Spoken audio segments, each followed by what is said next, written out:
Grab your cup. Recently, I did a conversation like this around avoidant attachment.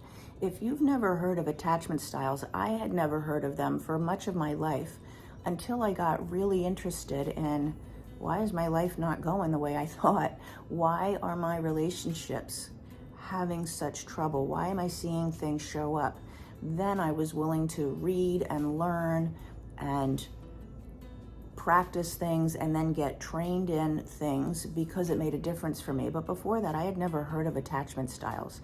So in case that's you, attachment is the way a human baby learns to attach to its caregivers, baby, young child. There are animals that give birth and that baby is off on its own pretty quickly. For human beings, that's not the case. Human babies need to attach for a lot of reasons. We're just not physically capable of taking care of ourselves for years. A baby can't, feed itself, take care of itself, all of the things that go into that for several years. And also emotionally and how we develop. Maybe because we are a higher species than animals and we create an identity for ourselves and we learn ways of being with other people. It takes longer. I don't know. But I do know that human beings need a longer time. And during those years of being with their caregivers, they are learning about themselves, creating their identity, deciding how the world is. And it's all based on those experiences. It's not the truth. It's just what they learn for themselves. So that includes attachment styles, how I'm going to attach to other people. And those early family relationships show up most significantly in our romantic partnerships later in life. So friends at school, co-workers, we may not do the same thing necessarily there, but we absolutely do the same things in our really close and romantic partnerships.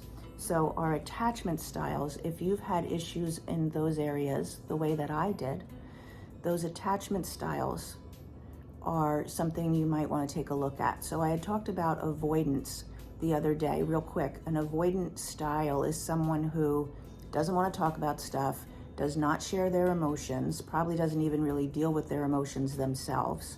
They really keep them tamped down, is always walking away, don't bother me about that now, needs a lot of alone time. Maybe if you're texting them or calling them, they don't really respond back. They keep you at arm's distance and you feel that. That's avoidant, a quick summary of avoidance. Another style is anxious style. And what I think is so interesting is there are differences in the households or the relationships that we're getting when we're very young that will create how we be, how our own different styles. But sometimes it's very similar things. Like you can have parents who are just not around a lot for whatever reason. They work a lot of jobs. Their own style keeps them at distance.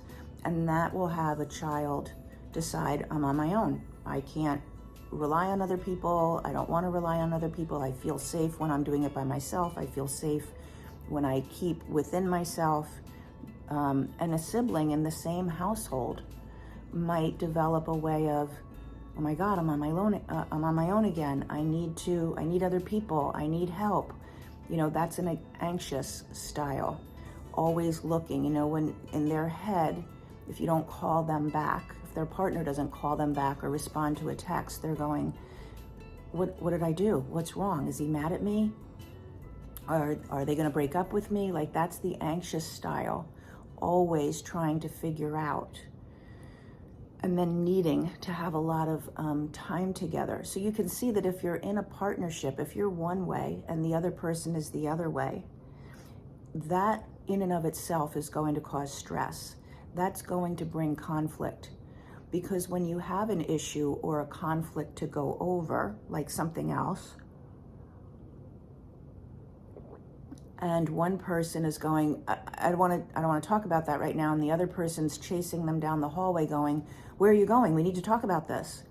that in and of itself is going to add a whole nother layer of stress and upset.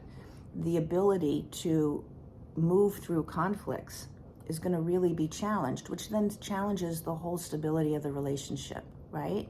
You can love each other, but if you have very different attachment styles, it just creates a lot more stress.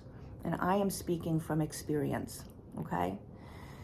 So, avoidant style is one that I talked about the other day. Anxious style is one. There's also somebody who has what we call a disorganized style, which means they have both. When someone is away, like let's say their partner's on a business trip, they're anxious. They call, the person doesn't answer. Why aren't they answering? Why did they say that to me? They can't wait for them to come home. Then when they come home, they're like, ugh, I need my space. So they're showing up with both. When a child gets to develop a secure style of relating to and attaching to other people, that's the healthiest expression of relationship. That's when they learn I am okay by myself and it's safe to share myself. I can be fine and I want to be vulnerable because I've had the experience that my vulnerability will be received. I've had the experience that who I am is valuable and that other people want to really know me and who I am. And so I like sharing that, but I also know that I am safe and I know how to regulate myself. I'm not looking for other people to do that. That's how a secure attachment shows up. And the really good news is, well, I have two pieces of good news. One is you can change how you learned to attach when you were very young. You can change now. You have to want to. Number one, and there's always that first. You have to want to. You have to see, well, that's been a problem, and I'm willing to do what it takes, because you have to rewire how you think about yourself, how you think about other people, and you have to find different ways to manage your nervous system so that you feel safe and okay and like things are going to work out. So it requires that. But if you want to, you can absolutely change your attachment. So that was one piece of good news.